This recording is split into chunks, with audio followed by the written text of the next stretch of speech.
What's up, Legion? This is your boy Steve Zapf, and this is, of course, I Still Call It a Lariat. We are a pro wrestling podcast.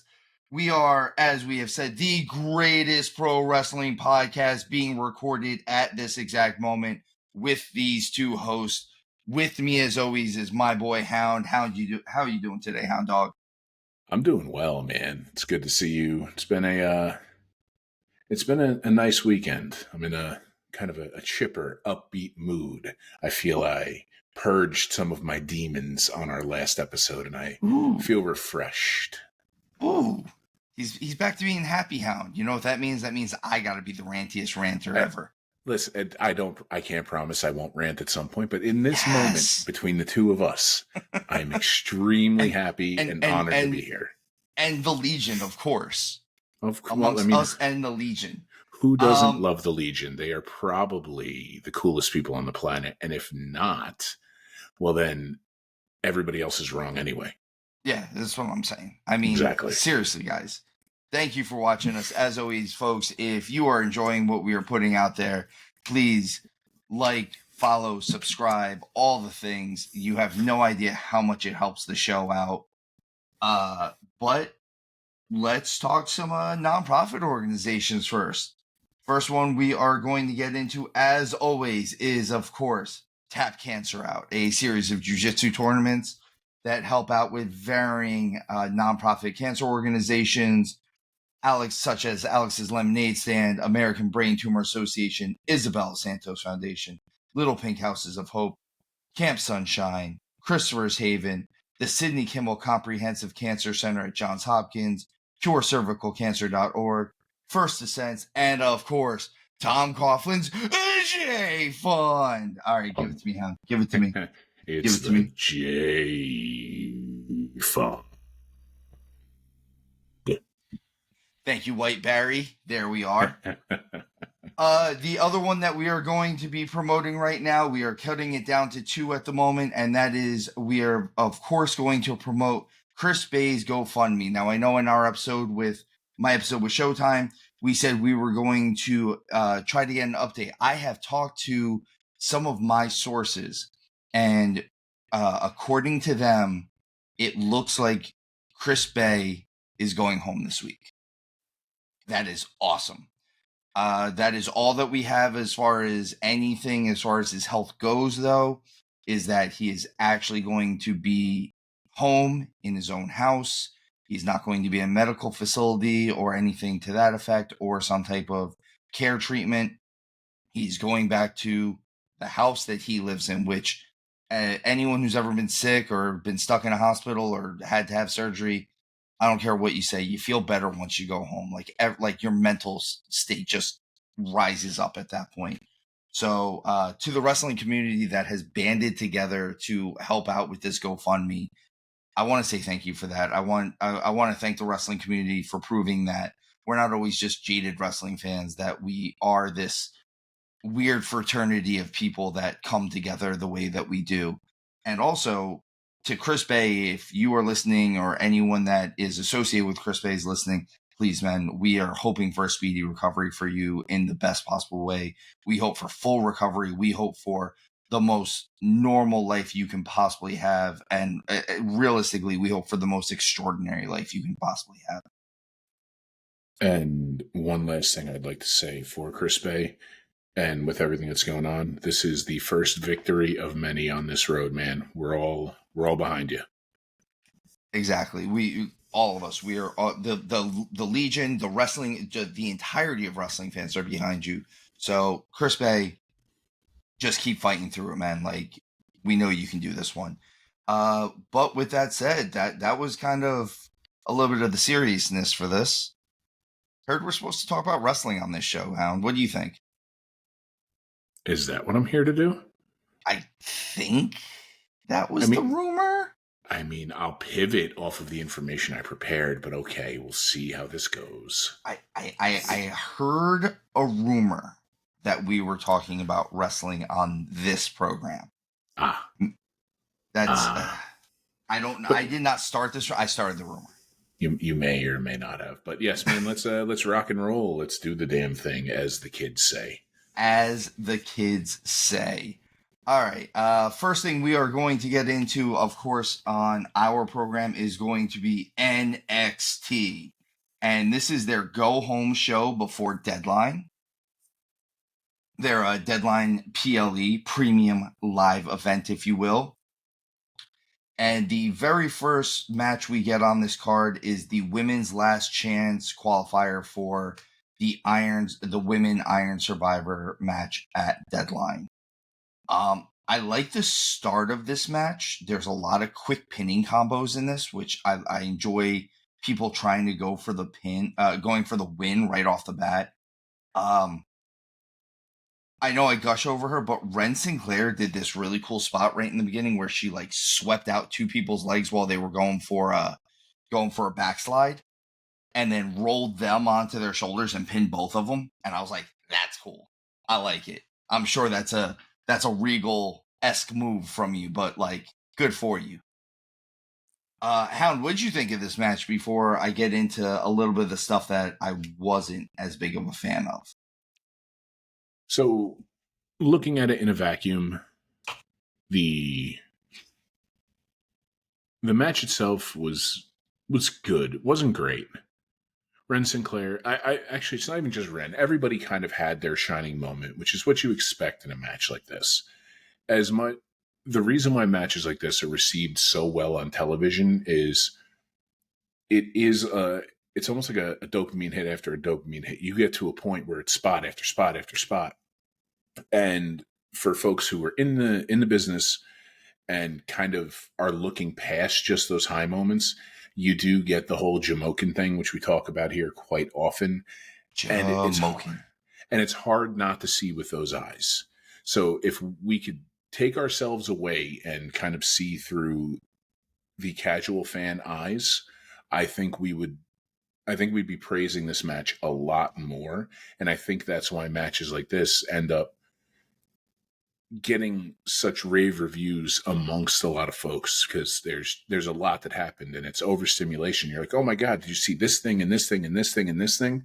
And while all those were happening, everybody else was laying on the floor going, okay, got to count to 90 before I stand up. I agree with you on that. That's a really good assessment of this. And I will say this, and I don't know if it was just their stuff. It seemed like when Cora was working with Kalani Jordan on this, their timing in general was off. And again, I know I'm not trying to bash on Cora. I know I was at least a little heavy on her. It just seemed like, and it didn't seem like this was a just her thing. This was just timing. They seemed a step off on both of them, like a half a step off, which a half a step off when you're in the middle of four people all doing craziness, that it becomes noticeable, unfortunately. It does. And so the way I would liken it to, the problem is you don't have somebody in there. Cora Jade doesn't have the experience or the chops to be able to do what I'm referencing to here. And if you think back to, this is Braun Strowman and Brock Lesnar, and Braun got excited and really kneed Brock Lesnar in the face. Brock stood up, punched him, and said, slow the F down. And the match got right back to where it needed to go. Kalani Jordan is still very, very new. Now, while Cora is the veteran of the two there, she's spent a lot of time on the shelf. So I think she still wrestles with a little bit of trepidation. Sorry, my cat is attacking an invisible demon or something in the background. Get it. But so I think she wrestles with some trepidation that like at any point something could give out.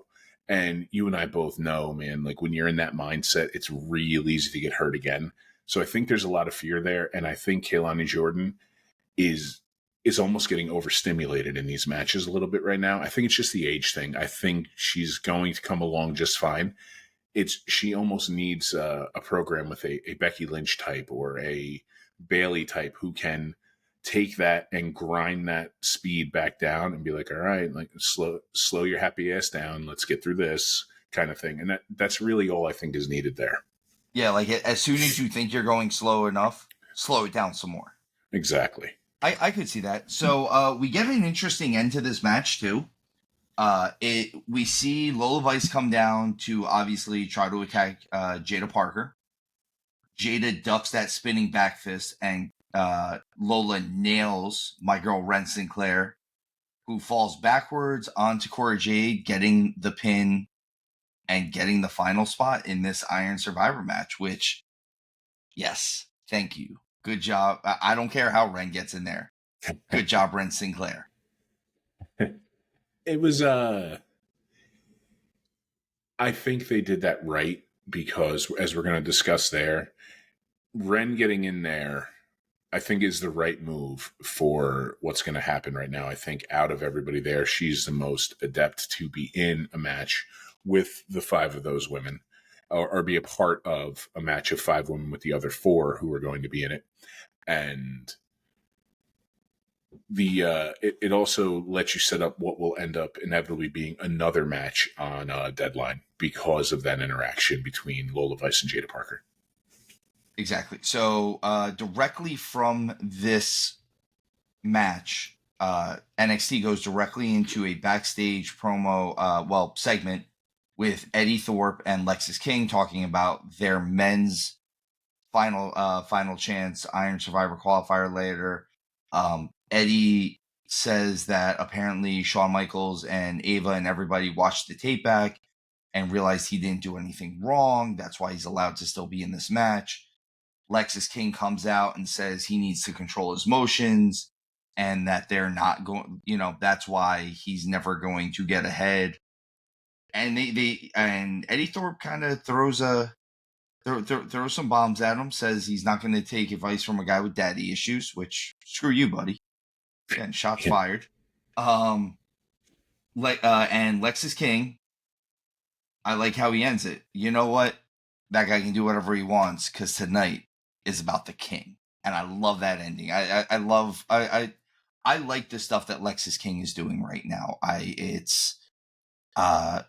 It's very, very cool to see him trying to push maybe against the grain a little bit instead of just being Brian Pillman Jr. of any way, shape, or form, whether it's the loose cannon version or the guy that's wearing the Bengals gear. He's doing some stuff that's a little different than what his dad was doing. So the thing that I have, and it's, I agree with what you're saying there. I'm going to liken what Lexis King said to somebody who is presently one of the 2 champions on the main roster, and that's Gunther.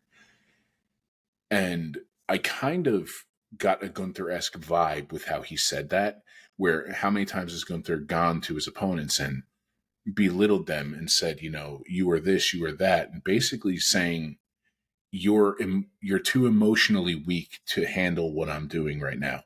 You can't separate business from life. And it's a very, very good spot for somebody to be in. It's a good, it proofs in the pudding, man. Gunther is beyond successful. And to have a little bit of that and not be directly ripping him off in any way, and it definitely still had Lexis King style to it, I will say kudos. And I think he's on the path to finding a real good version of himself. I'm excited to see what the next 2 years bring with him. And that's the thing, is he's still young. He hasn't really hit his stride yet. So you give him a few more, like you said, 2 more years, and him working with Shawn Michaels, him working with William Regal, him working with CM Punk, all these guys, I think he's already doing very good character work. He has good in-ring work already. There's a line from the movie The Replacements with Gene Hackman and Keanu Reeves. And I see 2 men. There's the guy that you're supposed to be, and there's the guy that you are. One of these days, those 2 people are going to meet. And in this case, it's going to make a hell of a professional wrestler. I like that. Yeah, I agree with that. We immediately after this, we get another segment.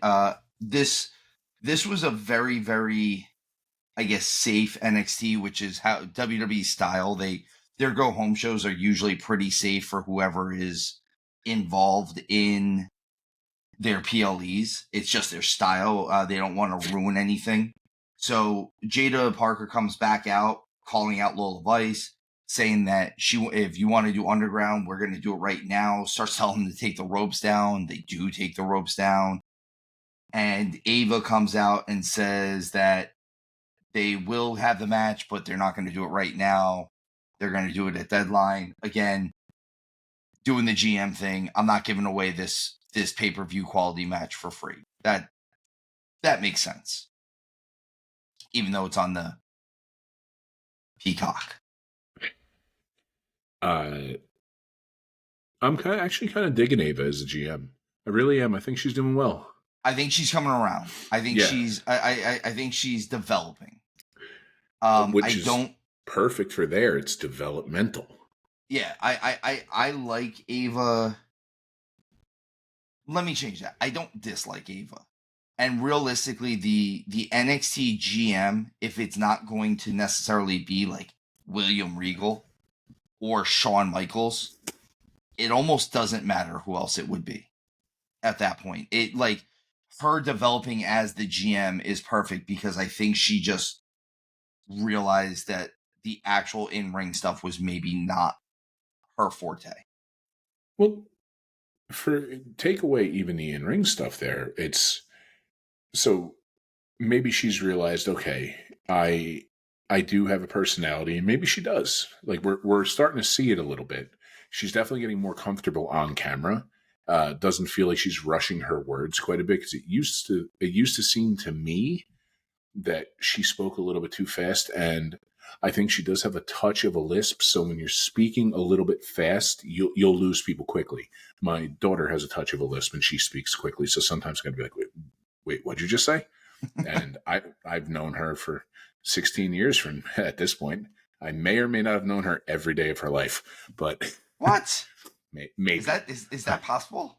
It is certainly it's possible. It's not probable, but it's possible. But the that whole segment there. Now, I kind of dug the hardcore match those two women had at the previous PLE, except for the clearly exploding brick gimmick. Well, no, that wasn't a PLE. That was the ECW Arena show. Oh, it felt like a PLE, excuse me. Because it was that good. Yeah. So I will say this, typical build to a match, people yelling, yada, yada, yada. But I got to give Jada Parker credit. That elbow she smacked Lola Vice with, I was like, ooh, all right, well done. The two of them, they've got a little bit of chemistry going on. I'm digging it a little bit. It's also my understanding. So I unfortunately did not watch NXT live. Between the amount of stuff I have to watch, I don't always get to watch it live. So I actually had to watch it on the CW app.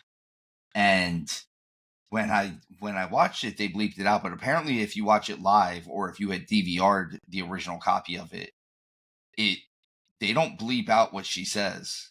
She drops the S-bomb and calls her a bitch like right out there, and they don't bleep. They don't catch it quick enough, apparently. Yeah, she definitely did in Spanish. She definitely hit her with the sucio word.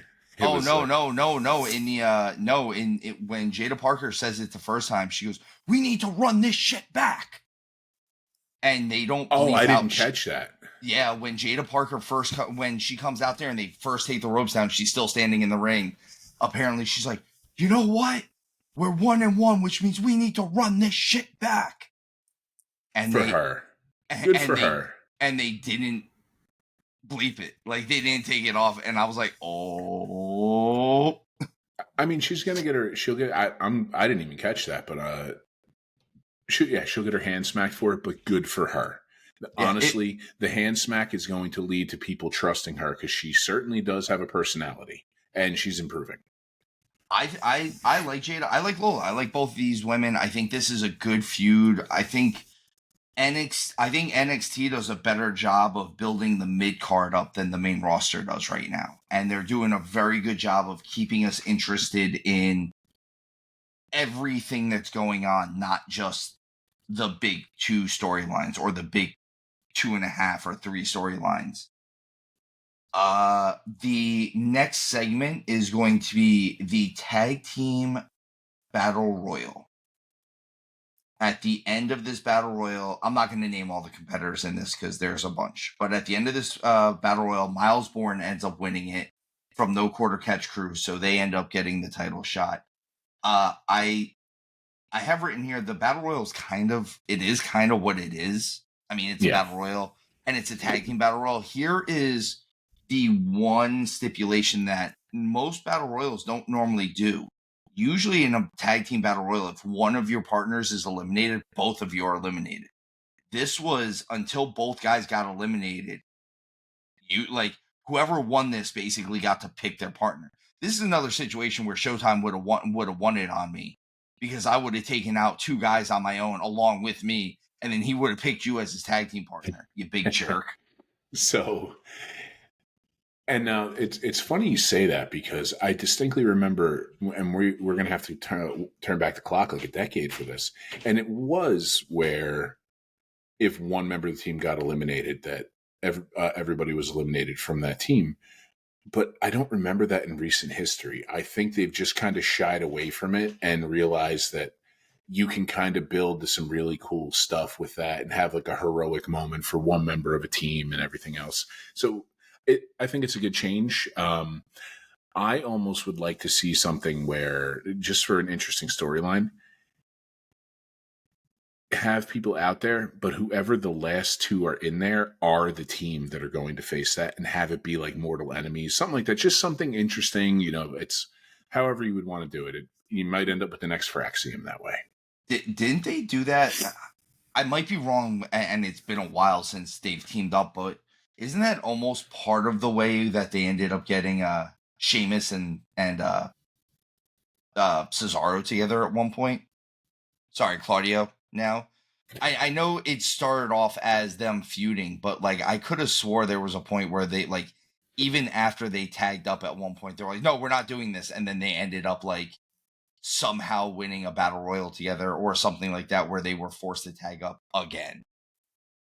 I think you might be right, and or it could just be the fact that the 2 of them just kicked the holy hell out of each other and realized, well, we could fight each other, or we could just beat up other people. And yeah, we can just beat up everyone else. Exactly. Oh man. Next segment on the show is going to be the Eric Bischoff, Trick Williams, Ridge Holland in-ring segment. So I'm going to throw this one out there. Ridge Holland talking about Eric, using the words towards Eric Bischoff, but he says, I don't appreciate him speaking about has-beens that are now podcasters trying to stay relevant in the wrestling industry. Shots fired, and I feel a little attacked. I'm just saying. I feel attacked. Hey, bro, I see what you're saying, but I'm gonna. Oh wait, that's right. Never was. Got it. Yeah, there we are. we're never was's, so it doesn't apply to us. You know what? But I'm not going to threaten Ridge Holland. Actually, you know what? I don't need my own Takeshita. You guys can have that stuff. I don't, and I definitely don't need it to be Ridge Holland, because I might see him. You really might. And I don't have that left in me anymore, man. Not for him. I never had that in me for someone like him. Good Lord. Yeah, but 20 years ago, you and I thought we might have had that in us for him. Listen, but 20 years ago, we were in our 20s. We were really dumb. Yeah, as opposed to now, where we're only kind of dumb. Oh, no. Well, listen, I've realized something, man. One day, I'm going to be stupid rich. I'm already stupid, so I'm halfway there. Yes. We're getting there. We're climbing the mountain. Oh, man. All right, so during this, I like that Bischoff kind of compliments both the guys, in his own way. He tells Ridge he's kind of the antithesis to what the WWE superstar should be. kind of basically tells Trick that he is exactly what the WWE superstar has become, at least. It's a little funny, Trick calling Ridge vanilla, though. Like, it's kind of hypocrisy, since, for lack of a better word, he's a one-trick pony. Trick Williams is a one-trick pony. See what I did there? I do see what you did there. And the thing that really bothered me with this, and I'm really afraid, I have no proof of this happening. I've never heard of this happening. But that promo, unless that was written for him, but if this was something where he kind of ad-libbed or pushed for that, I just don't want Trick Williams to start believing his own bullshit. And I think he's getting perilously close to thinking he is a few levels above where he is. So I'm starting to get on your level with Trick right now. I think he is prodigiously talented. Mm-hmm. I think he has a huge upside. But I also think that if this was, I hate to say it, but if this was 1995 or 2005 even, Trick would get an ass whooping every so often just to slow him down. Yeah, and it's like I referenced earlier. He needs that too. He needs one of these veterans to kind of potato him a little bit. He really does. Like, I don't mean he would have gotten beaten up in the locker room. I mean there would have been someone in there that dragged him to the mat and was like, "Hey, you need to realize that in real life I can do this." There would have been a Rick Steiner there. There would have been a dude like that. Hardcore was just Holly. A hardcore Holly, like I said, a Rick Steiner, for someone who doesn't realize this, a Mr. Perfect. So someone who might play a joke on you in the back, but might also out wrestle you everywhere in the world. Exactly. He's too old to do it right now, and he's got a few medical conditions that stop him. But a Regal, a Fit Finley, exactly. Which, by the way, I don't want to find out if either one of those guys still have any type of fight left in them, because like 3 seconds of their fight is way too much for us at this point. Amen. And that's in the ring with rules. Amen. The segment ends, of course, in a brawl, because why wouldn't it? Trick gets dropped on his head with I forget what Ridge calls it, but that cradle DDT that he does, which I love a cradle DDT, and I love that Ridge Holland does it. Like, it looks good when he does it. Does he call it the Redeemer? The Redeemer. Thank you. Well done, Hound. I had a little bit of a brain fart there. Trick ends up getting sent to the hospital from this, obviously giving us this hero's the hero comeback for what will be Deadline and their their NXT title match. I forgot, it's not called the world title right now. It's the NXT title. It's a world title. It's still a world title. It is. It's been defended in multiple countries. That makes it a world title. Next match is going to be Nikita Lyons versus Carmen Petrovich. So I have this written here. This is going to be two true martial artists going at it in this match, which I feel like there's two ways this can go. Either this could be a really exciting match because of it, or it could fall completely flat in this case because one of them doesn't necessarily wrestle, so to say, as much. I thought the match was good. I thought Nikita, I thought it ended up sitting right in the middle, honestly. It wasn't as exciting as I thought it was going to be, or as I thought it could be, I'm sorry. But I didn't think, like, it didn't end up falling completely flat, but there was definitely potential for it to do either one of those things. Yeah, you're right. And it definitely, they landed and walked a very, very fine line between, success and failure there, and somehow landed on a passing grade, because it was one of those where It was basically a one question test, and somehow they passed with a 70. So I'm okay with it. And other than that, I mean, it didn't really move the needle for me. It didn't do much for me. I'm just glad that it didn't turn into, to use an old school wrestling term here, the drizzle and shits. So it definitely didn't hurt either of them, but it definitely didn't push either of them forward. Yeah, I like you said, it lands right in the middle for me. Nikita hit a really nice German suplex in this, and I don't know another way to use another term to use. I know she's still coming back off of a major injury. Obviously, she was gone for months, months and months, like almost a year probably. And so the only term I can think of using is ring rust still. And I know she's been back for a few months now, but you're still shaking off. I don't, the other term I used was injury rust, but I don't think that's a real, but she's coming back off of injury still. And I think until she's completely kind of shaking that rust off of it, I think she might need to stick with some more traditional style wrestling. Yeah, she needs to be doing some stuff that's safer, but also at the same point, and everybody has to have this happen when they come back from injury in anything, in any sport, anything. She also needs to take a shit whipping and needs to realize that she came through the other side okay. Like Cora Jade kind of needs to, same thing with her. She needs to bounce off the ground pretty hard and be like, okay, I'm all right. And yeah, like I'm not made of glass anymore. Exactly. And Nikita Lyons kind of needs the same thing.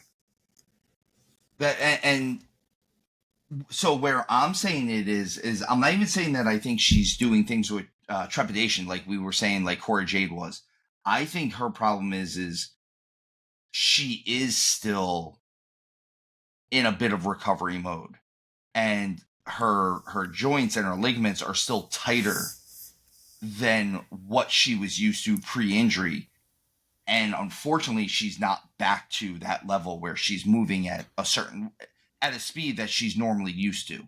That's why I'm thinking that maybe for now, cutting it back down to a more basic traditional wrestling style might actually help her, especially since she is not in an unhealthy way, but she is bigger than most of the women on this roster. So her going back to a wrestling style would actually kind of make sense.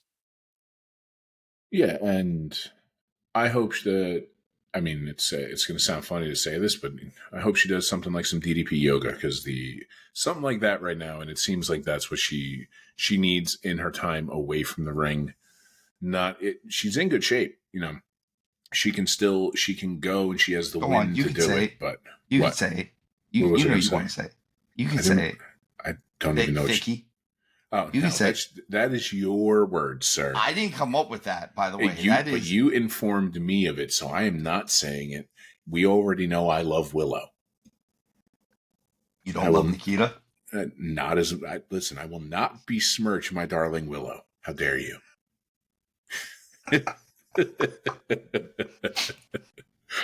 You heard it here, folks. He's a one-woman man. Listen, how dare you try to get me in trouble in my non-existent relationship with a person who doesn't know I exist? Bastard, set me up for failure.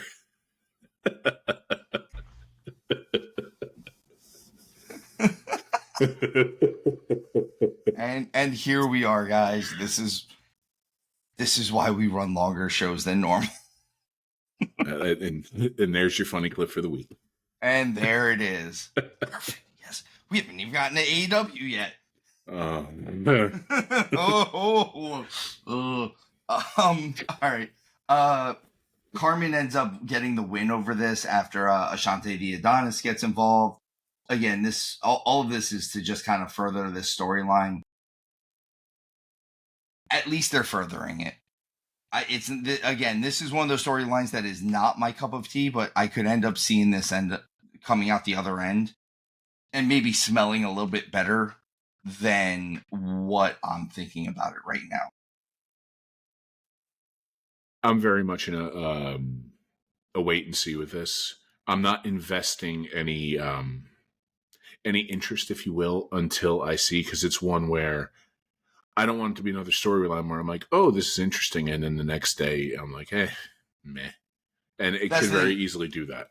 See, I'm not investing into the storyline as much as I am obviously the matches. While they're wrestling, I stay invested in what they're doing in ring to see where, especially like Carmen, who is a fairly newer NIL deal. She's only been with them for I think a year at this point, and I'd like to see where they. And I might be over exaggerating that year. It might be less than that, and so I'd like to see where they progress her to even from this point, just as experience goes. The next match on this card is going to be Gigi Dolan versus Izzy Dame, and this is Gigi Dolan's return match after a few months off. I believe this was with injury, but I could be mistaken. Either way, this is her first match back in a few months. I love Gigi Dolan. I think she has a good look. I think she has cool character. I think she's a good wrestler. I think she embodies that new school Lita type of thing. She might not be the risk taker, but she's got that Paige / Soraya, Lita, almost like anti-diva look about her that like kind of grabs eyes. Yeah, Gigi Dolan, it's good to have her back. She's I don't think she'll ever have some storybook Hall of Fame career, but I think we're going to be talking about her for quite some time. I think eventually she'll have some title runs and interesting stories and then fade to the background, but I think she's going to have an interesting career, and that's not to say that that's set in stone.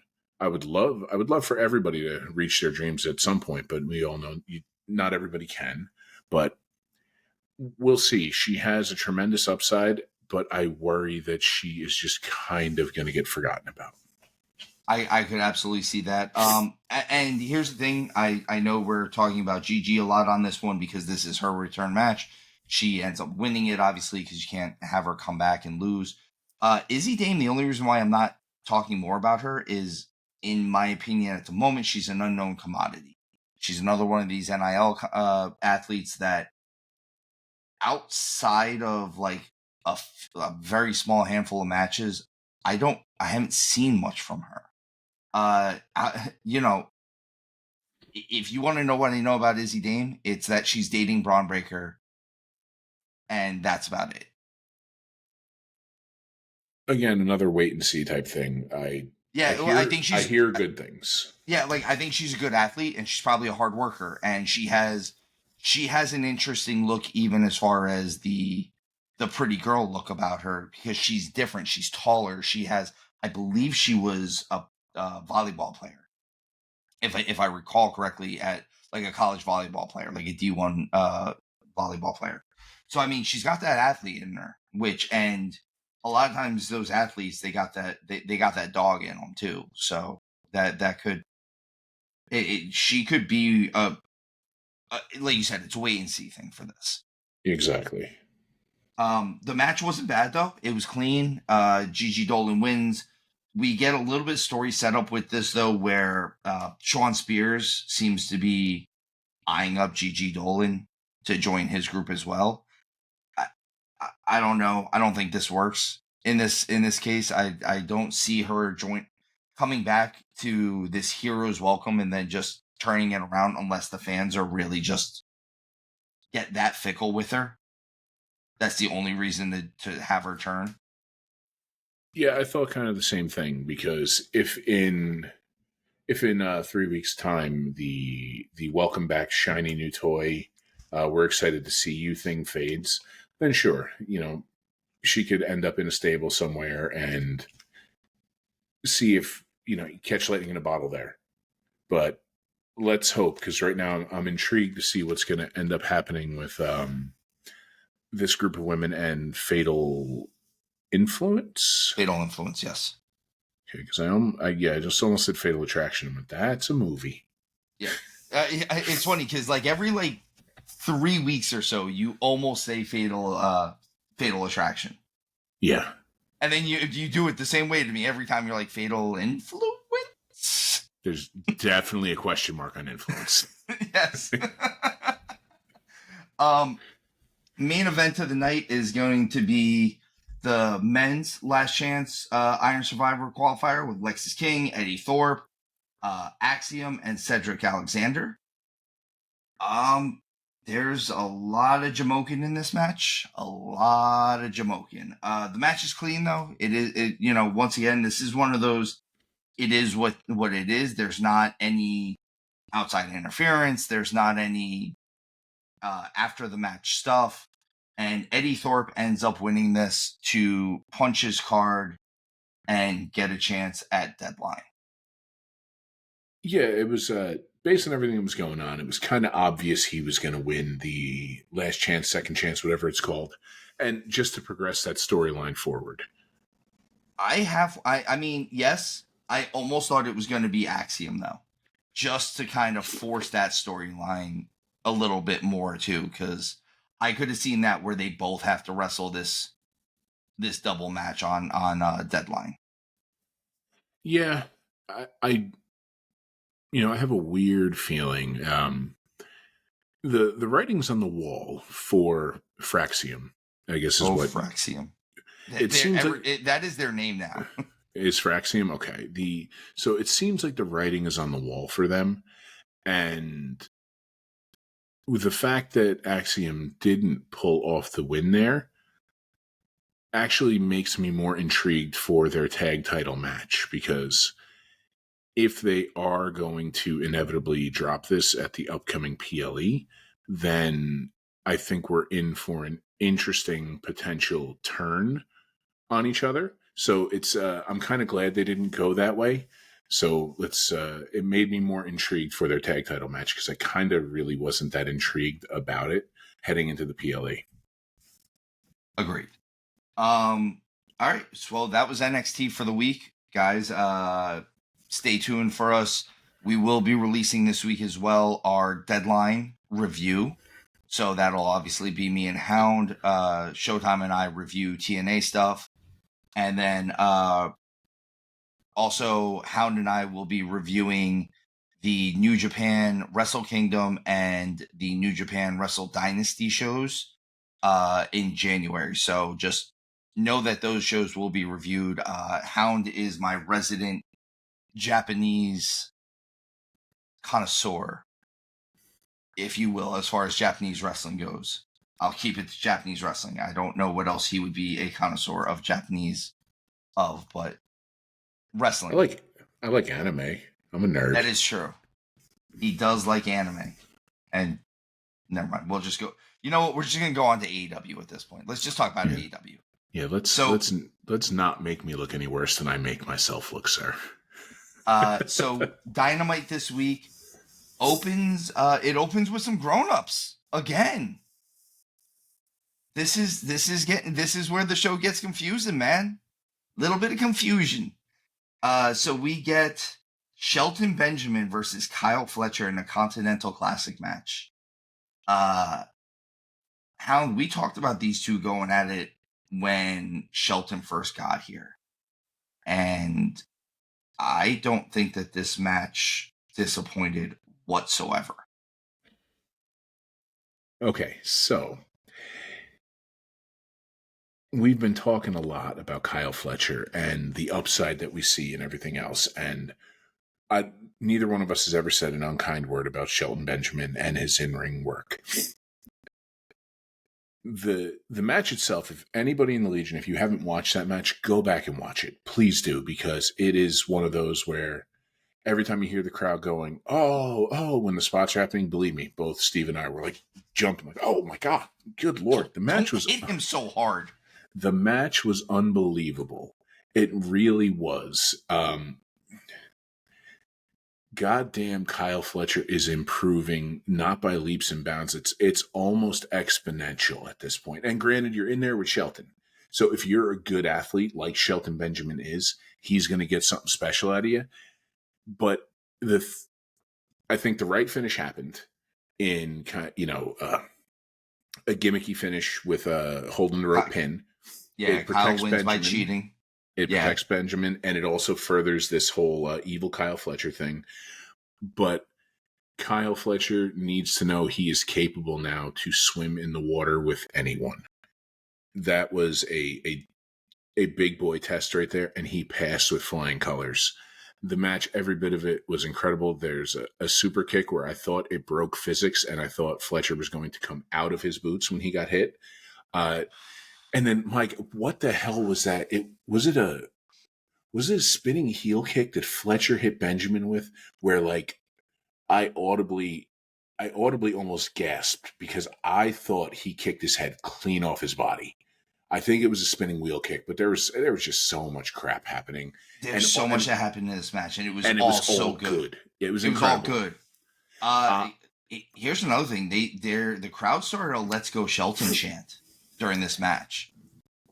Like, that's how good Shelton Benjamin is. On top of it, like, he's so good, and Kyle Fletcher is so good at being a heel after beating up on Will Ospreay that, like, people wanted Shelton, a notable heel in this whole thing, to win. Completely kind of off topic, but not just right here.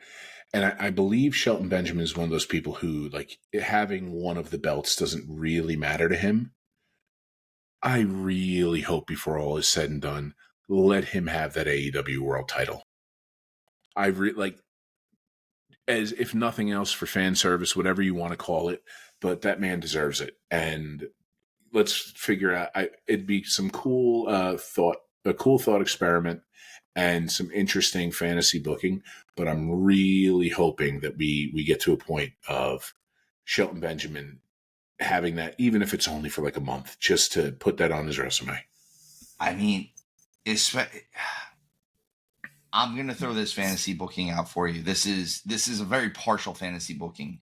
But if they were to do this where, let's say we know for a fact Shelton is on his last run, he's on his goodbye tour, and him and Lashley had to go at it for the world title. Yeah, it would absolutely be incredible. Like, even though you're friends, like, you don't get to not get this match. Like, you don't get to not give me this match. And, like, you get Shelton versus Lashley, and I don't see a version of that where it's not just gah. It'll be something incredible. And another thought that I had, and I want to see what's going to play out with the whole Hurt Syndicate thing, but I really want to see Shelton and, insert partner here, hook it up with FTR. Yes. So here's the thing. We've gotten, over the course of the last 2 weeks now, I think that's because last week started the Continental Classic. So over the last couple of weeks, we have gotten several good matches from this. And I'm not bashing it on that. And I heard this on another wrestling podcast, and I realized that I think this is where my issue comes in with the Continental Classic in general. And it took someone else saying it before, kind of how you'll say something and sometimes it'll be like, oh my God, that's exactly what I was thinking. This was that case. Someone else said it, and it finally cemented in my brain what it was that I wanted to say. My issue with the Continental Classic is that this is a great tournament, but for being what is supposed to be AEW's G1 Climax, it is not their G1 Climax because it's for a mid-card title. And it makes everything seem a little meh at that point, unfortunately. We get really good matches, and if this wasn't for a real title, if this was for what they said, if this was really like the G1 where all of this was for a shot at whoever the AEW World Champion was at, let's say, Revolution, this would be awesome. All of this would make a whole lot more sense. And I'm just saying, maybe this is me not understanding everything as well, but it would make it feel like this was more important at the end of the day. Or even if you did get this Continental Championship, yeah, you were the Continental Champion until next year when we run the tournament again. but you also get the world title shot. Like, you kind of almost cash it in. Like, you can't be both, but you are kind of both. Like, you'll if you win the world title, you're not going to be the Continental Champion anymore. Like, we're just going to ignore it until the tournament starts up again. You're exactly right, and I was I've been thinking about this a little bit because of that. So, and oftentimes while we're talking, anybody who's listened to our shows knows I'll kind of reference some other things just so that way any fans can go back and look at some other stuff, and people can see other places where they did stuff and say, "Oh, I think that worked better." And I've mentioned Lucha Underground on here a handful of times. They had a thing called the Gift of the Gods title. And when you assembled the Gift of the Gods title, which it was a very odd looking belt, but because it was odd looking and gigantic, I loved it. Of course you did. You mean like the Saudi belt? I'm gonna get the damn thing. It's gonna be on my shoulder one of these days on one of these episodes. And but yeah, you would get that and you would cash it in. Like you would have to. I think they had to earn like 7 medallions, and then they would all fit into the different 7 plates on the thing. You don't necessarily need the Continental Classic to be a belt, and you don't need it to be something you turn in. Almost where if you made it like a ring, if whatever it was, something ceremonial like King of the Ring, anything like that. And you had that, and even if it was a headdress, something like that, even like a Julius Caesar type little deal. Yeah. And medal. I think a medal could be kind of cool if it was done right. And you could use that as like, when that happens to initiate the match, and it should be set in stone at a pay-per-view. Like you have to hand this over to the referee, and like when you do that, you're relinquishing the fact that you passed through all this. There is no more Continental Champion. There's now number 1 contender and defending champion. Yeah.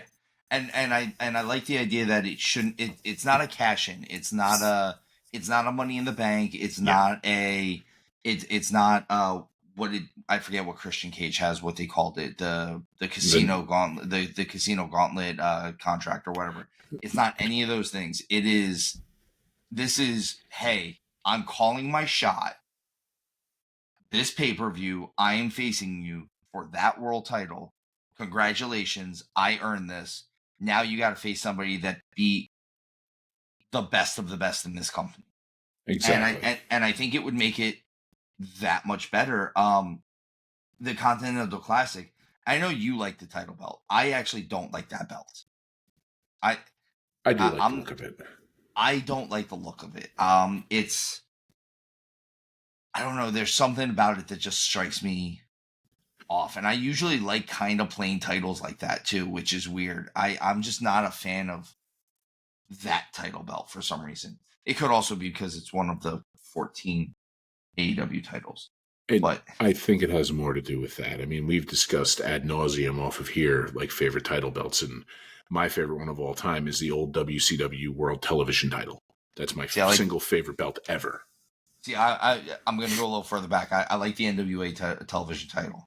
That's another good one too. It looks similar, but they're both just classic titles. Yeah. All right, so I'm going to get us back on track again. I felt like that was actually a good rant. Like we didn't actually bash anything. We just kind of. Oh, it's coming. Hey, this. Oh, it's absolutely coming. We haven't talked about stuff. The next segment involves Hook coming down, and I read this as well, and I'm gonna reiterate something I read. I feel like not a single talent from AEW that's like a homegrown AEW talent specifically has improved any of their promo skills whatsoever.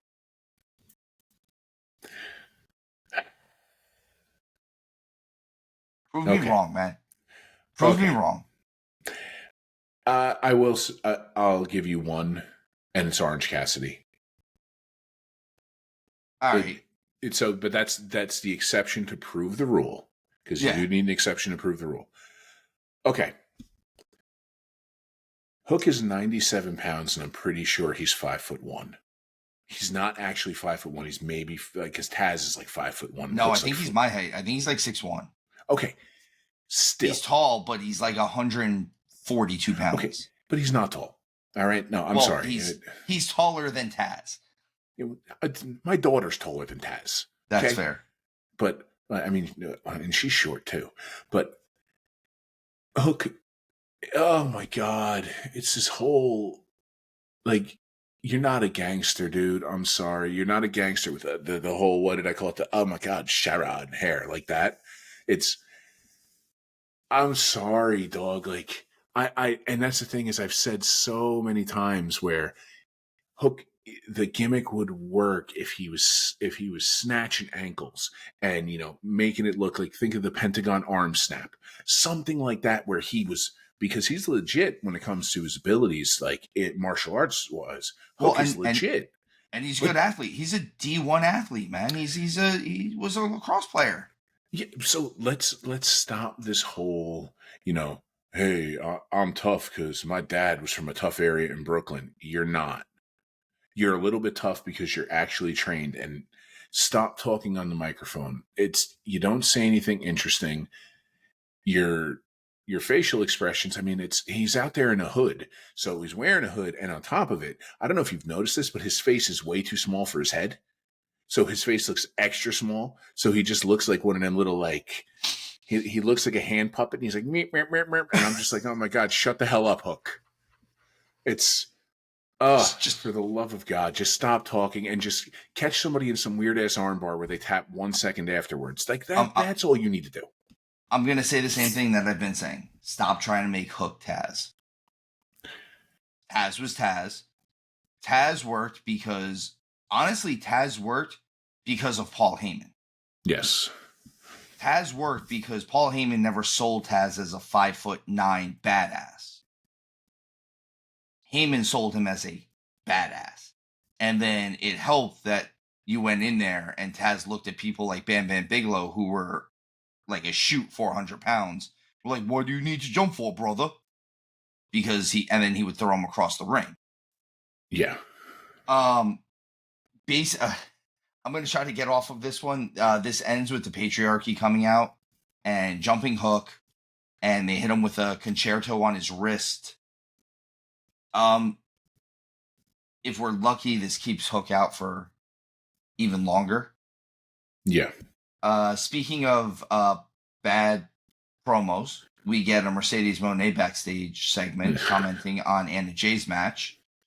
I'm actually going to say this. I don't know anyone that's happy with Mercedes Monet's stuff right now. Like, it's legitimately grown worthy. And I get it. At one point, she was, I don't even want to say a big star. She was, and I'm not questioning her in-ring ability. I'm not questioning any of that.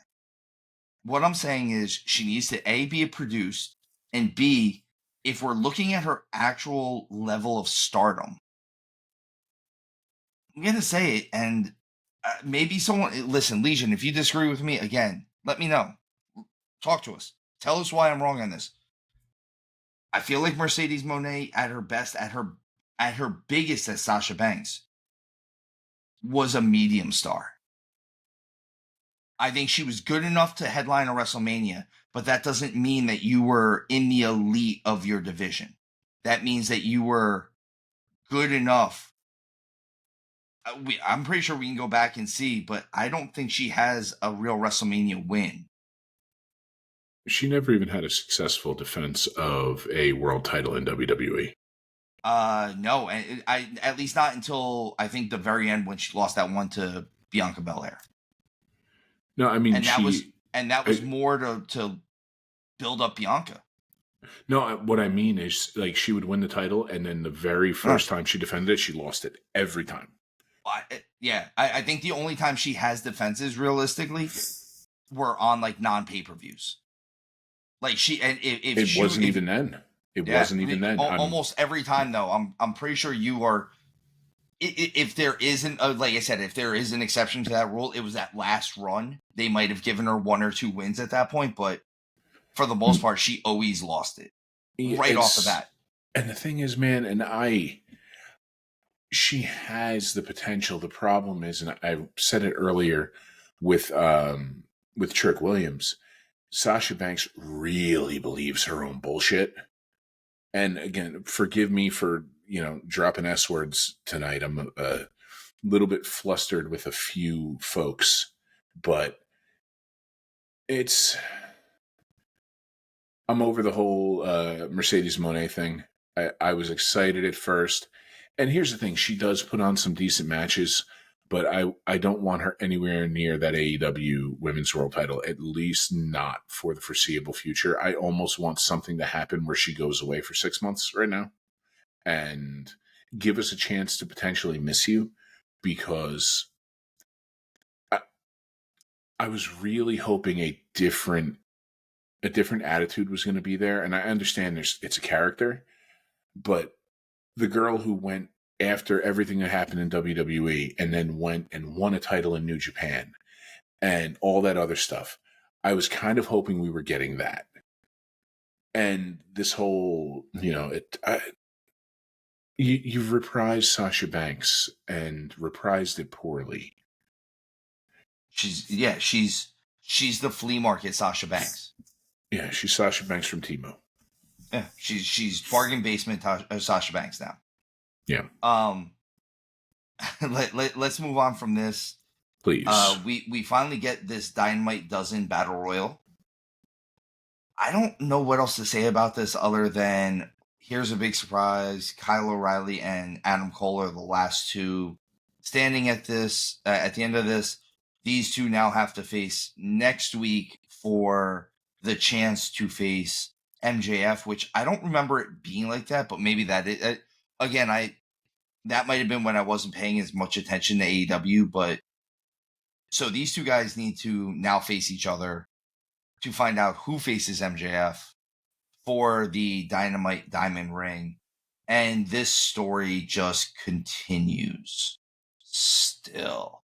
I'm even going to skip around a little bit on this one. We got the MJF vignette. I'm just going to group this together. It's all recycled. It's all just recycled stuff at this point. And I know you and I have said this, so I just kind of want to get it out of the way. Yeah. I hate the fact that this stuff is making me tired of MJF. And maybe I had blinders on for a little while, man, and maybe I was looking too much at MJF's potential, because his potential is damn near limitless. It really is.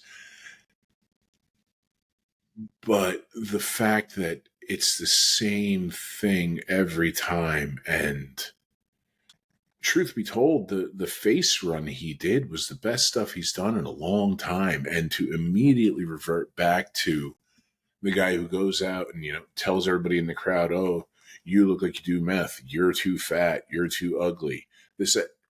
And I'm better than you because I'm from Long Island.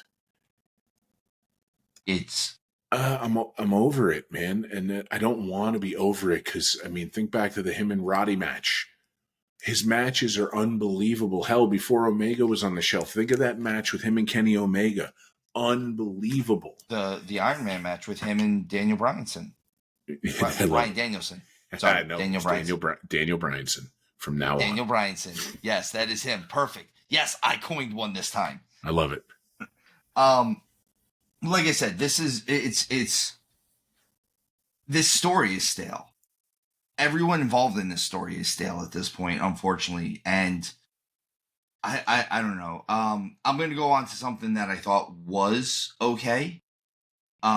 We get Swerve Strickland versus Max Caster.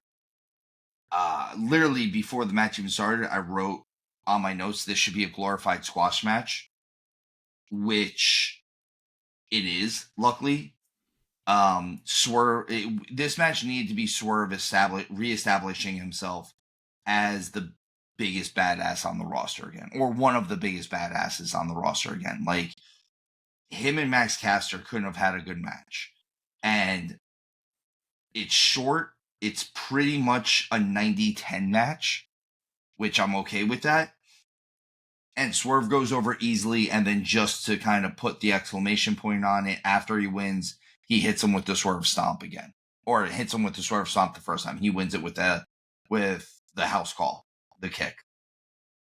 A match that I was not disappointed with, at least not during the match, was Switchblade Jay White versus Pac. This was a really good match. Like a really good match. I expected this to be a good match, and they met my expectations. So I was happy-ish. Yeah, listen, you got Switchblade and Pac together. It would be an anomaly for the two of them not to have a good match. And even if they didn't have a good match, it would still be a better than okay match. So we were in good hands, barring injury. The match was exactly what I thought it was going to be, with Wheeler Yuta outside.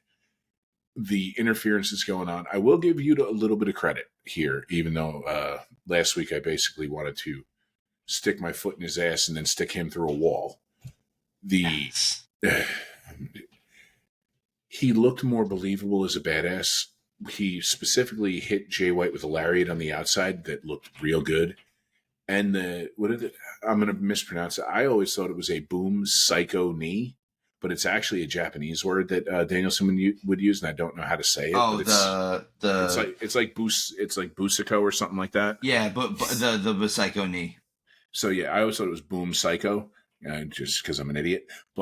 And even that looked really good. Yuta did a good job on the outside. The interference was when it should happen. And the finish was right. All of that going on, and Jay White hitting the switchblade out of nowhere. And I kind of like that the way he does it, he can hit it out of nowhere. He can almost RKO that thing, which makes it, that's why I like his version of it so much. So yeah, I mean, it hit all the notes it needed to. Pac and Jay White at all times are two of the best on the planet. Yeah, so like I said, match is good. I thought this match should have been the stepping stone match for Jay White to get his title match. It doesn't look like that's really what they're doing though, and this is where I start to fall off on this match. Is it's not the match, it's everything involving the storyline after the match. Why do I get the feeling that this is actually setting up Jay White versus Marina Shafir? I don't think it'll ever actually get to that point. It kind of feels like that, man. It's sure they're trying to make Marina Shafir feel like she's an actual threat. Which again, they're trying to make her as menacing as like China was, or Nicole Bass back in the day. May both of those ladies rest in peace. The whole thing there, man, she's not intimidating. She's not cool. She's not good. She's really annoying. Her timing sucks. Her facial expressions suck. She sucks. I'm sure the food she makes sucks. I hope her next shit is square. I don't like anything about her. I hope she puts her shoes on the wrong feet. And I really hope she steps on a Lego and it gets stuck in her heel. Please go away. Like, you add nothing to this other than, like, what do you occasionally go, duh. Mother Russia is cold. Duh. Shut the hell up. My God, what are you, a female Ivan Drago? You're not. I can't wait until they actually bring a talented female wrestler in there and she drops you on your stupid head. God damn it. Just go away with the friggin'. And I need something for her now. The Marina Shafir organization of absolute and complete shit. Like, she's friggin' terrible. Oh my God. Complete waste of airtime. You could get somebody way more intimidating. You have plenty of people on the roster that you could use in that spot. But no, let's bring in this friggin' dumbass. Oh my God. I really hope her next sandwich is made completely wrong. And they won't give her a refund. Did you eat today? I did. I made some really delicious stuff. All right, I'm just making sure. You've been holding that one in, it feels like. Oh my God. Yeah, So, and after all of that, we get Moxley coming out and jumping Hangman. We get, jumping Switchblade. Hangman then comes out as well. Again, a lot of overbooking going on in this. And then Orange Cassidy blindsides Moxley, and the three of them end up kind of standing tall at the end of this. Is this like AEW's version of the Unlikely Allies? Like, hey, we're the three biggest names in the three other biggest names in AEW, but we're not. They're going to be the Like, unlikely trio in the foxhole. Yeah, like is this the like if we're really gonna compare it to the NWO, because let's face it, that's what they're kind of trying to do here. Is this like Sting and Flair and someone else that's like not normally together all getting together, like Sting and Flair and like Harlem Heat all joining forces at one point? I think we are heading that way, and the only reason I'm kind of excited about that is because I really do think we're closer to getting that belt off Moxley than we think we are. I think that I think a lot of stuff is starting to Resonate.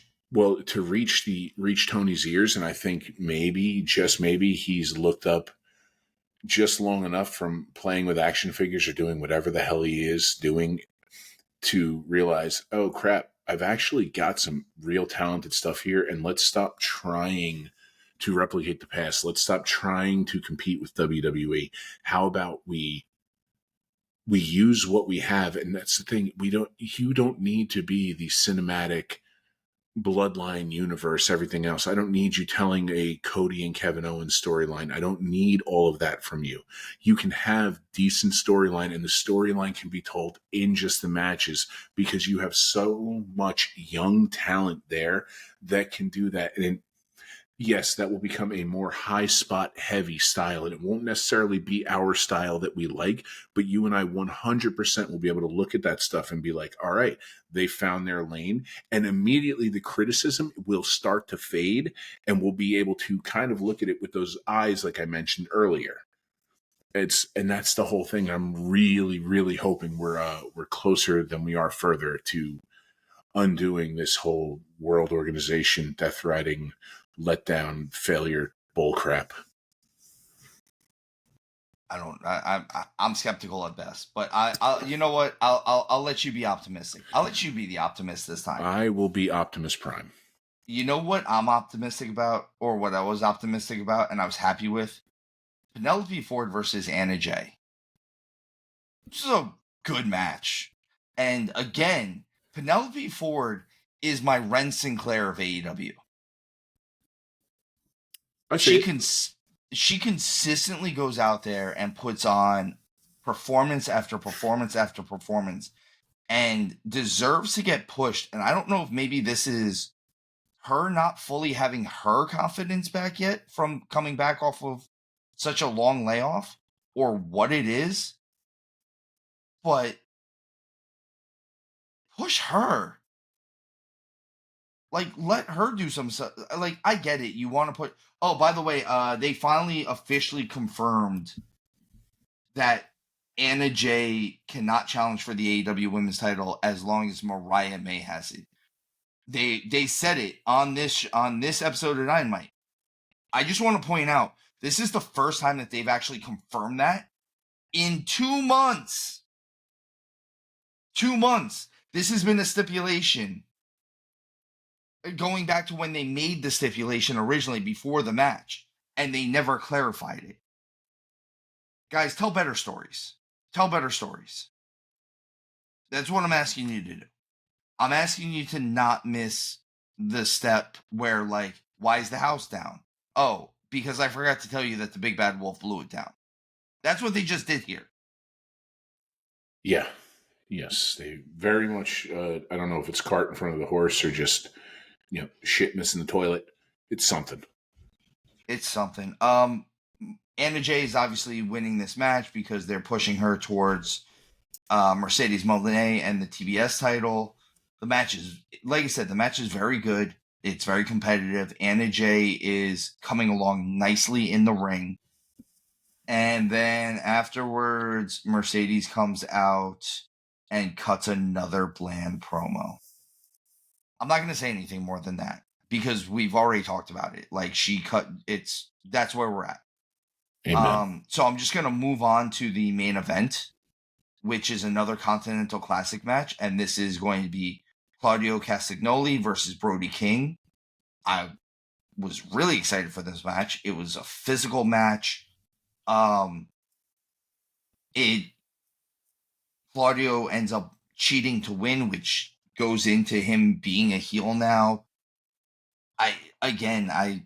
It's the Continental Classic, man. I think part of it, there's a second side to this tournament too that it hurts it a little bit, and that's that Americans don't look at their wrestling the same way that Japanese fans do.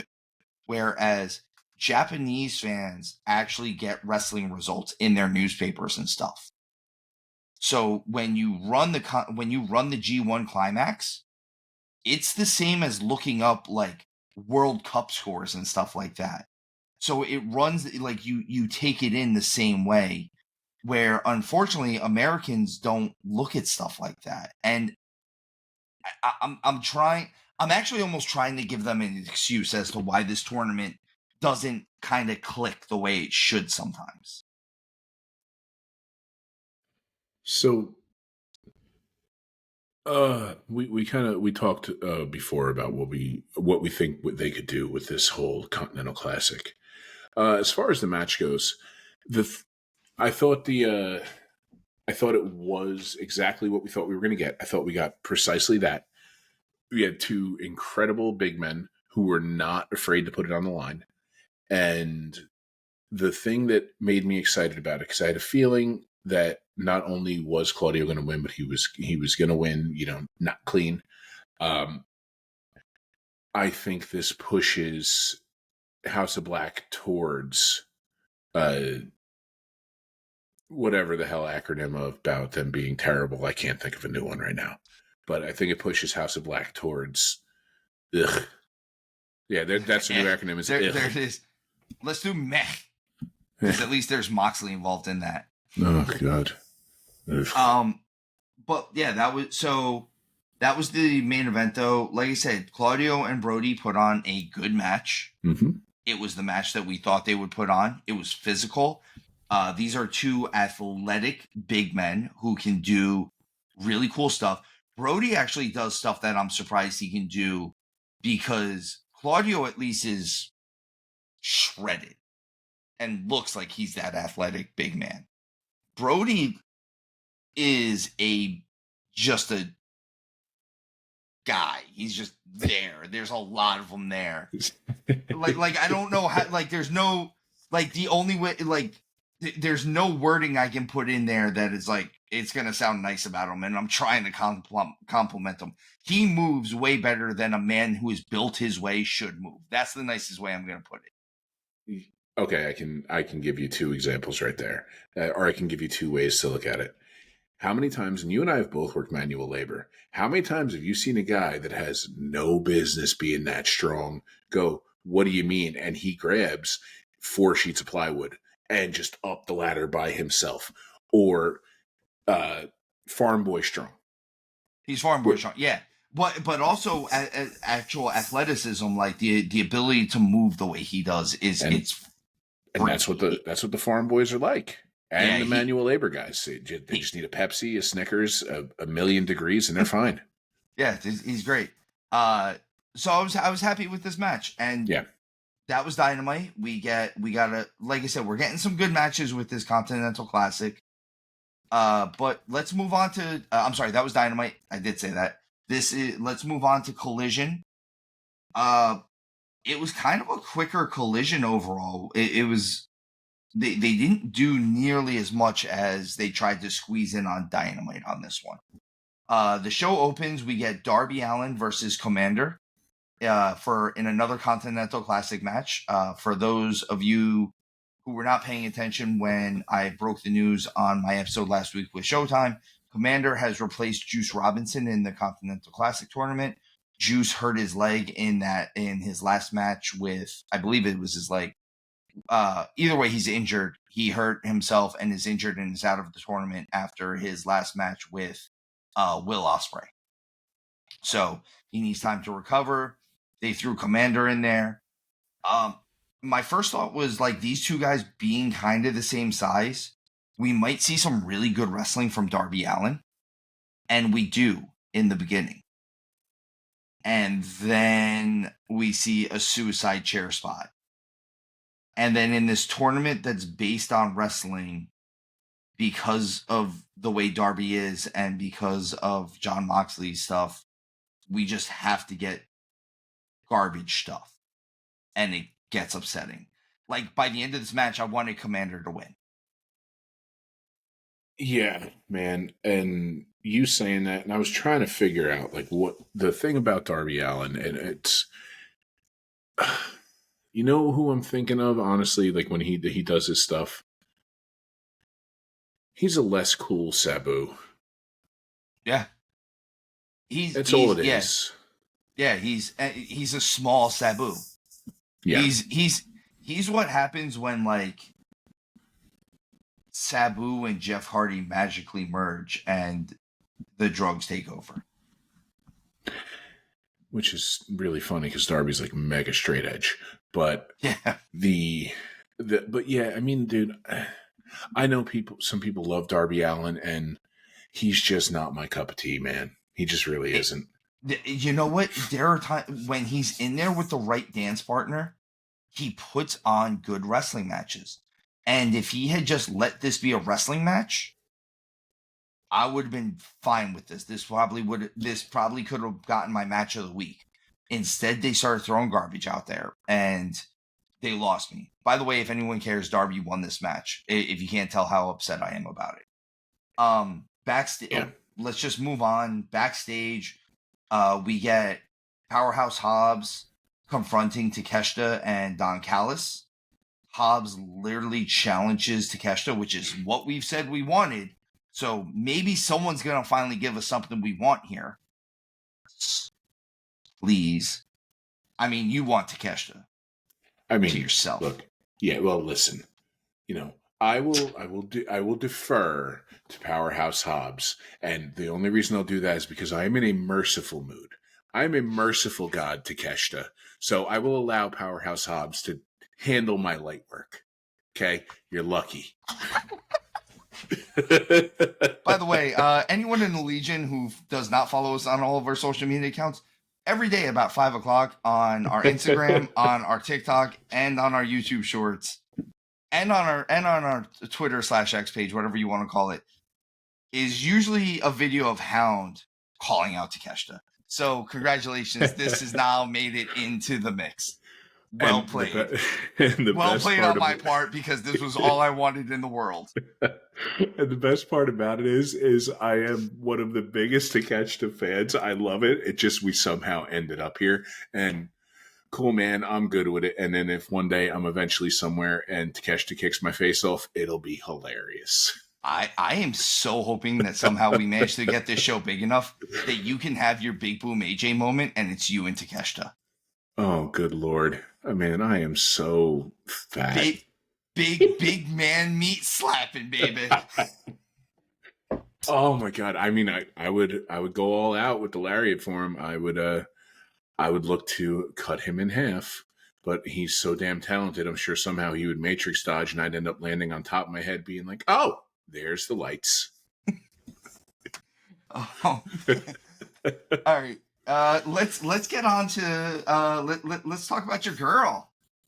Willow Nightingale versus Serena Deeb for the Wrestle Kingdom Dynasty Cup qualifiers. Hey, big surprise. This match was excellent. Who would have thought Serena Deeb and Willow Nightingale put on a good match? Who would have seen that coming? Wait. I did. I think you did too. I did. So I'm not going to bash the match because there's nothing to bash about it. It was really good. Willow comes out the other side clean. I love both of these two, and this match really showcases why they're so good. This is where I'm going to turn it back around a little bit. The problem is AEW booking in general. I was going to say the booking of their women's division, but their booking in general. Like, why was Willow involved with this this tournament? Like, the Willow being involved with this tournament doesn't make any sense when the last thing that we saw her was the end of the pay-per-view, her being involved with the end of the Orange Cassidy John Moxley match. Like, why isn't she still involved with that? Like, she should still be involved with that. I don't want her involved with that because I don't want her, but I didn't want her involved in the end of that match to begin with. But if you're going to put her there, keep her involved with it. Like, she needs to be the one that beats, like dog walks Marina Shafir now at this point. Oh my God, if she's the person to do that, I might have to propose to her. I think that's what that means. I don't know, in some weird alternate universe that somehow that's her love letter to me. That somehow she says yes. Yeah, that's it. Clearly, it's just her love letter to me. Let me live in my delusion where I'm a merciful God to Takeshita, and somehow Willow Nightingale is writing you a love letter. Exactly. Can I just I will wake up tomorrow and go to work and be back to reality. But for the remainder of today, let me live in my fantasy. For the rest of this episode, I will let you have this. Thank you. Mainly because there's not much episode left.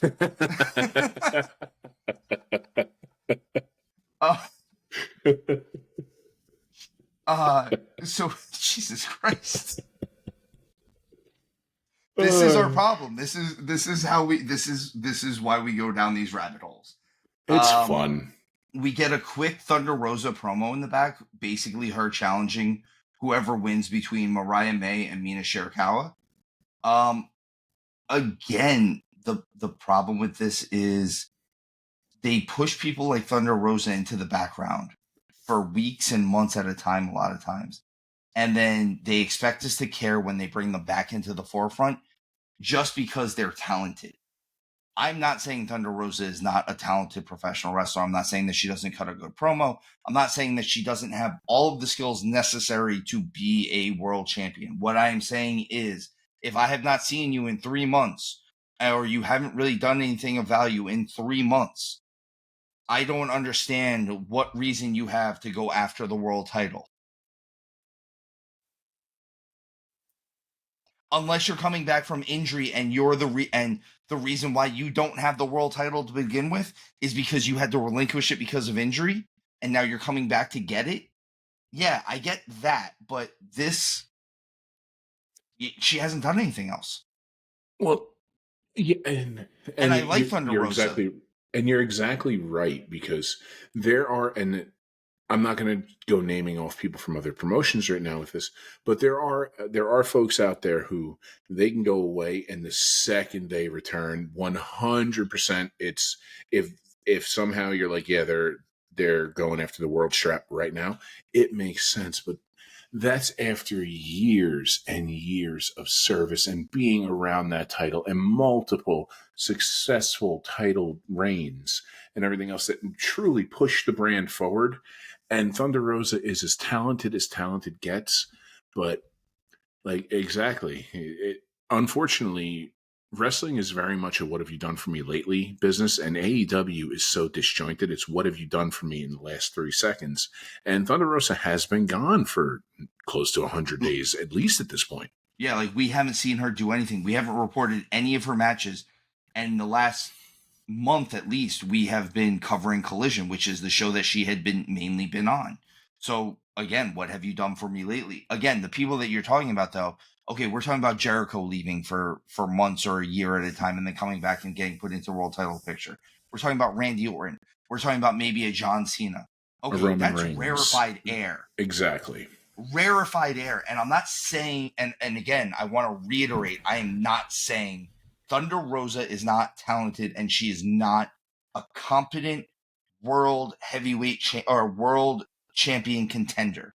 What I'm saying is I needed to see her over the last month to make it make sense to me. Exactly. So again, I'm not bashing Thunder Rosa. I'm bashing the booking on this one again. That if you'll notice that's the running thing in this show for all three of us.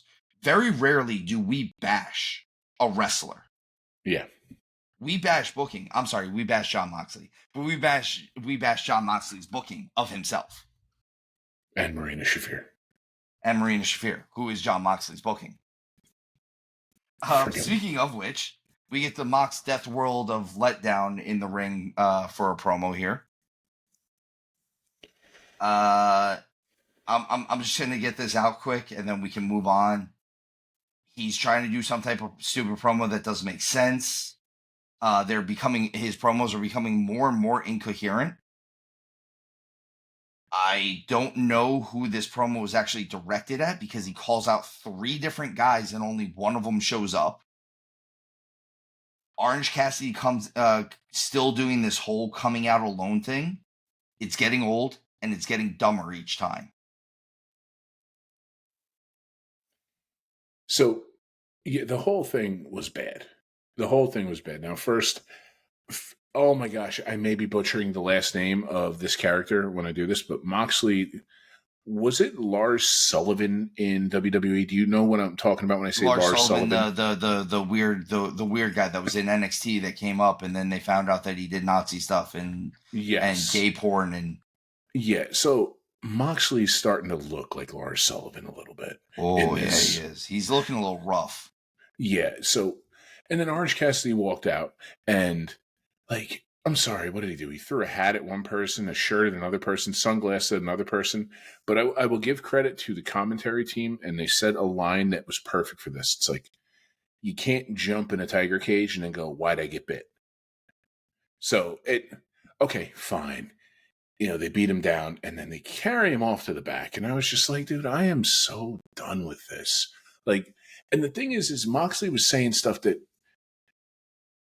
what he said about Hangman Page was great, that Hangman Page will get in his own way because he'll get too emotional and he can't be the world champion. And while Jay White is very talented, he's a child and he can't. And some of that stuff was good. But then in Orange Cassidy, he's come a long way for me. And I'm glad that he's not just the guy with his hands in his pockets anymore. Although, like, 1 out of every 5 times I would super pop for that. And I'd be like, I kind of dig this. And then the next few times I'd be like, all right, I'm over it, until I wasn't over it again. But it did That stopped nothing. being funny 30 seconds ago. Okay, yeah. That's funny again. Exactly. Kind of thing. But then they carried him to the back. And the only good thing about this, and I'll let you go off about this, is who is now getting involved with this. And that makes me happy, because we were saying, like, who would we say is an actual threat when we were talking about, okay, let's let this thing cook. And now we're like, can we take this damn thing out of the oven and throw it out? House stinks. But, yeah. So I am going to get to that.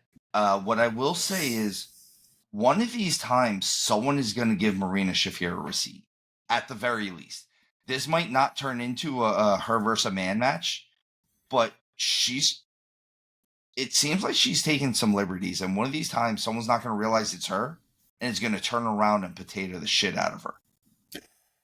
I hope somebody does realize it's her, because that's the thing that is really bothering me with her is, okay, if she's being booked that way, she's being booked that way.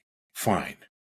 But she is taking liberties with people, and then banking on the fact of, oh, I'm a girl. I almost want to say one of my favorite lines from a comedian, but it'd be like, bitch, my hands are bisexual. Like, you can get these hands too. Like, oh man. All right. So let's move on to some good stuff, because we did get some good stuff after this. So we're getting an FTR promo, and during this, they basically have Orange Cassidy tied up, and they're about to pour Drano down his throat, essentially. Yeah. I'm really hoping that whatever they're using in that bottle is really Baja Blast. I keep saying it. But knowing these idiots, they might be using real cleaning fluid. Like, that might be wash and walk in there. It's and be a river, it's real glass. It's so friggin' stupid. I hate them all. It's all that stuff. I hate them all. But FTR come to Orange Cassidy's rescue. And exactly what I said, we are finally getting some real competition coming at the Mox World Order. Yeah. Thank God. And FTR, the best tag team in the world. Yeah, I can believe that they will mess up most of those people. Who's going to fight them? Wheeler? The match is going to ultimately end up being, it's probably going to be Wheeler and Claudio versus them. And that it's actually going to be a really good match, because they're going to. I think we're going to go a little differently on this one. I think this is FTR winning the trios title. Them and Orange Cassidy. Orange Cassidy versus Pac, Claudio, and Wheeler. And I do agree. I think it's going to be a good match. I think it's going to be a damn good match. Yeah. But at least FTR taking those straps away from him makes sense to me. You know why? Because it's FTR. And like you said a couple weeks back, it's when FTR showed up there, it was like the adults arrived again. Grown-ups are in the room. Yeah. Everybody start behaving. Grown-ups are here now. Like, even if you look at Moxley's face, his face looks different when they're in there. Like, oh, I can't just do whatever I want here because these two good old boys from North Carolina might actually whoop my ass. Yeah, and and they're a little bit tougher than the guy in Walmart too. A bit. Death Jitsu. Let's talk about another good thing that we get here. Continental Classic match. Here's the only thing I'm going to critique about this, or really, really critique, is this should have been the main event of the night. But we get Kazuchika Okada versus Kyle Fletcher in the Continental Classic. Okay. And you know what? This is a nice little merging of Okada being real Okada, Rainmaker Okada, and funny Okada.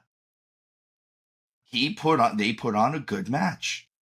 It forces Okada to work babyface during the match most of the time because Kyle is so nuclear heat over as a heel right now. No one is going to out heel him currently. And we got an Okada chant during this whole thing. Cool. They even cheered when he did the middle finger spot. I love the middle finger spot so much. This is. Here's the shocking one. Fletcher wins this. And it's not so shocking because Kyle Fletcher isn't over. It's just shocking because this is Kazuchika Okada, the Japanese legend, the legend that supposedly can still go, the Rainmaker, the 7-time IWGP heavyweight champion, the current Continental champion. I'm going to throw it at you. Is Kyle Fletcher going to run the table? Because it seems like he's going to run the table. I don't think he's in Claudio's bracket, so I think Kyle Fletcher might run his table. It's a good thing for Kyle Fletcher right now. It's silly for him not to. It really is. Because, Okada doesn't need that belt. And it's okay. And that's the thing. I don't think that belt should ever be defended. I think you're just that. Like we talked about earlier. I'm not going back down that. Yeah, but we're not going to reiterate that one. But I said, this match was really good. Yeah, 100%. And I'm becoming more and more a fan of Kyle Fletcher match by match and day by day. I am so excited to see what the next 2 years hold for him. Oh my God. He's what? He's 25? Maybe. Even if he's 24 or 25 years old? Jesus Christ. You know, and here's the thing is Fletcher is so good. We can't necessarily say that he won't jump to WWE eventually. And when he does, let's look at the guys that are in his age group that he would be working with. The Braun Breakers, the Jacob Fatus. Could you imagine Kyle Fletcher with 2-3 more years of skill and seasoning on him being put in a ring with Fatu and saying, "Okay, boys, have fun"? Yeah, I got goosebumps thinking about that. Thank you. Yeah. Thank you for that because I'm hoping for it now. Now I have optimism again back in my world. We're back here. The next match on Collision is the Beast Mortos, and he squashes Aaron Solo. So we're just going to move on from that. And then we get Mina Shirakawa versus Emi Sakura. Again, this is another one of those matches just for Mina to win and add momentum before her title match against Mariah. I like both of these two. I actually know Emi personally. She's a very nice lady outside of when she does her heel stuff. But again, on the same card with Okada and Kyle, we're watching two natural heels, and all this was for Mina to win in a hard fought match against a good wrestler that AEW fans haven't really seen in months. Yeah, I mean, it was a decent enough welcome back and everything else, but the match pushed forward what it needed to push forward. And that's that Mina is a championship contender, or should be a championship contender. And the main event of the night, we get Mark Briscoe versus Daniel Garcia in a Continental Classic. I'm never going to be able to say enough good things about Mark Briscoe. He makes everyone look really good. He looks awesome. I believe that Mark Briscoe is every bit of who he says he is, because he is every bit of who he says he is. Daniel Garcia actually gets a little bit more vicious in this match and kind of plays a little bit more of the heel. If we gush about this match, I'll be gushing for a while, because they actually did really good work in this, and most of it's going to be me gushing about Mark Briscoe. But Briscoe gets the win in this, and it's a good, hard-fought match. I think this is the only reason why I'm okay with this being on last, but I still believe that Okada and Fletcher should have been on last for this. Okada and Fletcher should have been on last, just simply because you have the person who currently is the Continental Tournament champion. But yeah, I mean, I'm liking, and I've been saying this for a little while, like, what are they going to do with Garcia? And I'm liking this more vicious side of him, because it comes off almost as natural. Whereas that whole, like, where he was gyrating his hips into people's heads, that seemed super forced, and like he was not comfortable in that character. But leaning into the fact that he's a badass who can go on the mat and he gets more vicious, it almost seems like it's just a natural part of who he is. And again, same like you said, and we've said it all the time, the Briscoes are to be spoken about with reverence at all times. And I am loving that I'm loving that more of the world gets to see Mark Briscoe, and it breaks my heart that they don't get to see Jay. I completely agree. I actually watched one of the last promos that Jay and Mark did, where it was going into the rubber match with FTR, where it was the dog collar match.